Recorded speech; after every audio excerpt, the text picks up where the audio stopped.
तन के उजले मन के मैले, तन के उजले मन के मैले, धन और धुन असवार, ऊपर ऊपर राह बताएं हमें कुछ हदीसें हैं। एक डंडा है सो वो डंडा भी अब है ज़ब्ते पुलिस, क्या है ज़बान गरम कल्ब ठंडा है। एक पैगाम आप लोगों ने सुन लिया, अल्लाह आपको जज़ाए खैर दे, मोहब्बत से सुना, अल्लाह इस मोहब्बत को सलामत रखे। अरे भाई माइक वाले थोड़ा आवाज़ को बिल्कुल साफ़ करो भाई, कि सुनने वाले को बिल्कुल समझ में आए। तुम्हारा माइक बहुत अच्छा काम कर रहा है, थोड़ा साफ़ करो कि सुनने वाले को साफ साफ समझ में आए। जब सुनने वाले ही नहीं समझेंगे तो हमारा जलसा कैसा होगा। दूसरा पैगाम दे रहा हूँ, आप लोग सुनने के लिए तैयार हैं? दोनों हाथ उठाइए इंशाअल्लाह। बिल्कुल दूसरा पैगाम आपके सामने ला रहा हूँ। अगर आप देवबंदी हैं ये भी चलेगा, आप बरेलवी हैं तो भी चलेगा, आप शिया हैं ये भी चलेगा, आप सुन्नी हैं तो भी चलेगा। कैसे चलेगा ये मैं आपको बताने के लिए जा रहा हूँ। गाड़ी चलानी नहीं है, दौड़ानी है। हाथ उठाइए इंशाअल्लाह, ध्यान दीजिएगा। आपके पास अदब है, अखलाक है, देवबंदी है ये भी चलेगा। आपके पास अदब है, अखलाक है, बरेलवी हैं ये भी चलेगा। ध्यान दीजिएगा, बहुत खूबसूरत पैगाम आपके पास लेकर के आ रहा हूँ। एक साहबी है, जंग का मैदान है, तीर की बारिश हो रही है। अब वो सोच रहे हैं कि नबी सल्लल्लाहु अलैहि वसल्लम की तरफ चेहरा करूं या पीठ करूं। चेहरा करता हूं तो पीठ पर तीर लगता है, अगर पीठ करता हूं तो चेहरे पर तीर आता है। लेकिन सहाबी ने सोच करके क्या फैसला लिया कि नबी की तरफ चेहरा तो करूंगा, पीठ नहीं करूंगा, कि नबी की तरफ अगर अपनी पीठ आ जाएगी तो जंग के मैदान में बेअदबी हो जाएगी। दूसरी मिसाल ला रहा हूं, बहुत ध्यान से सुनिएगा। एक साहबी हैं, उनका नाम है हज़रत अब्बास।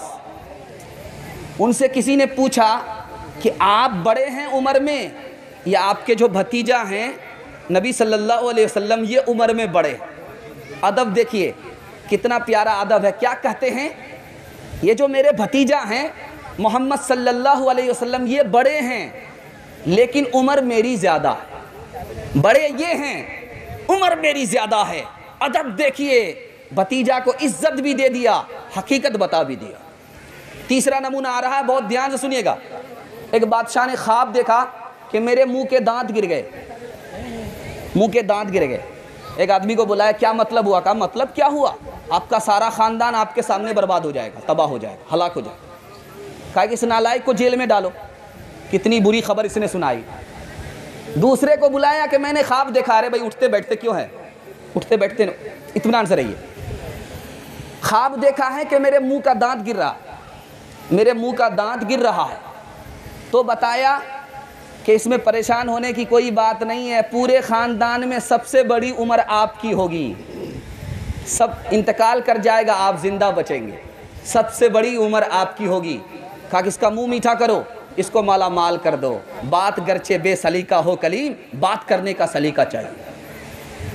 चौथी बात को ज़रा याद रखिएगा, महमूद गजनवी बादशाह आ रहा है, खानकाह से के पीर से मिलने के लिए आ रहा। तो खानकाह के जो पीर थे वो बैठे रहे, खड़े नहीं हुए। जब बादशाह जाने लगा तो खानकाह के पीर उनके लिए खड़े हो गए। तो बादशाह ने पूछा कि जब मैं आया था तो आप मेरे लिए खड़े नहीं हुए, जब मैं जाने लगा तो आप मेरे लिए क्यों खड़े हुए? तो कहा जब तुम आए थे गुरूर से आए थे, अदब नहीं था, इसलिए मैं तुम्हारे लिए खड़ा नहीं हुआ, लेकिन जब तुम जाने लगे तो तुम्हारा गुरूर खत्म हो गया, अदब आ गया, इसलिए तुम्हारे लिए खड़ा हो गया। चौथे नमूने को जरा ध्यान में रखिएगा, बहुत खूबसूरत मुताला रहा। औरंगजेब बादशाह गुजरा है इस हिंदुस्तान का, आया खानकाह में दुआ के लिए, दुआ कर दीजिए मुझको हुकूमत मिल जाए। कहा कि हुकूमत मिल जाए, तख्त पर बैठ जाओ। बैठ गए, हुकूमत मिल गई। क्यों मिल गई? अदब से बढ़ करके हुक्म है। माँ बाप के हुक्म को पूरा करेंगे, हाथ उठाइए इंशाल्लाह।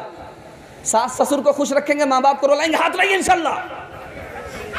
जरा ध्यान दीजिएगा, आखिरी नमूना आपकी खिदमत में लेकर के आ रहा हूँ, इसको जरा ध्यान से सुनिएगा। हजरत गंगोही रहमतुल्लाह अलैह से पूछा लोगों ने गंगोही रहमतुल्लाह अलैह से पूछा, ज़रा ध्यान दीजिएगा, इधर ध्यान दीजिए, जल्दी से निकल जाएगा। हज़रत गंगोही से पूछा कि हज़रत आप कहते हैं कव्वाली हराम है। ख्वाजा निज़ामुद्दीन औलिया अल्लाह रहमतुल्लाह अलैह कव्वाली सुनते थे। तो कितना प्यारा जवाब दिया, बेअदबी भी नहीं और जवाब भी दे दिया। ख्वाजा निज़ामुद्दीन औलिया अल्लाह रहमतुल्लाह अलैह को दलील मालूम थी, इसलिए वो कव्वाली सुनते थे और कव्वाली को जायज़ कहते थे। मेरे पास दलील नहीं है, इसलिए मैं कव्वाली को हराम कहता हूँ, कव्वाली नहीं सुनता हूँ। आखिरी नमूना आपके सामने लेकर के आ रहा हूँ, इसको ध्यान से सुनिएगा। आप देवबंदी हैं, बरेलवी मस्जिद मिल जाए नमाज पढ़िए। आप बरेलवी हैं, देवबंदी मस्जिद मिल जाए नमाज पढ़िए। राज बता रहा हूँ, अल्लाह के रसूल ने कहा कि नमाज हर एक के पीछे हो जाती है, चाहे वो आदमी अच्छा हो चाहे वो आदमी बुरा हो। हर एक के पीछे नमाज हो जाती है, चाहे वो आदमी अच्छा हो चाहे वो आदमी बुरा हो।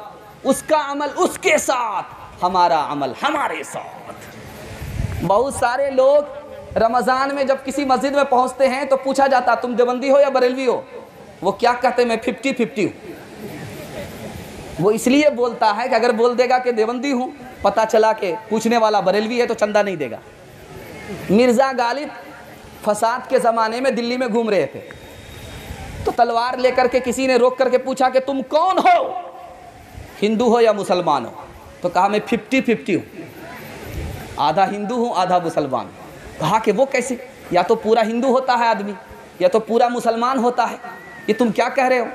कहा कि मैं सूअर नहीं खाता इसलिए मुसलमान हूँ, शराब पीता हूँ इसलिए हिंदू हूँ।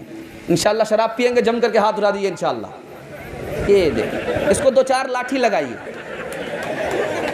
तन के दुधारी तलवार प्यारे, झूठा सब संसार, मनफात एक है इस कौम की, नुकसान भी एक ही सब का नबी दीन भी ईमान भी एक, हरमे पाक भी अल्लाह भी कुरान भी है। क्या बड़ी बात थी होते जो मुसलमान भी, फिरका बंदी है कहीं और कहीं जाते हैं। क्या ज़माने में पनपने की यही बातें हैं। अस्सलामुअलैकुम नाजरीन, आप देख रहे हैं SB मीडिया यूट्यूब चैनल। दोस्तों, अगर आपने अभी तक मेरा इस चैनल को सब्सक्राइब नहीं किया है, बराए मेहरबानी चैनल को सब्सक्राइब करें, लाइक करें और अपनी राय कमेंट में ज़रूर पेश करें। तो हमें बताएंगे आपको मेरा यह वीडियो कैसा लगा। अगर पसंद आ जाए तो चैनल को सब्सक्राइब करके मेरा हौसला अफजाई फरमाएँ। मिलते हैं अगले वीडियो में। खुदा हाफ़िज़।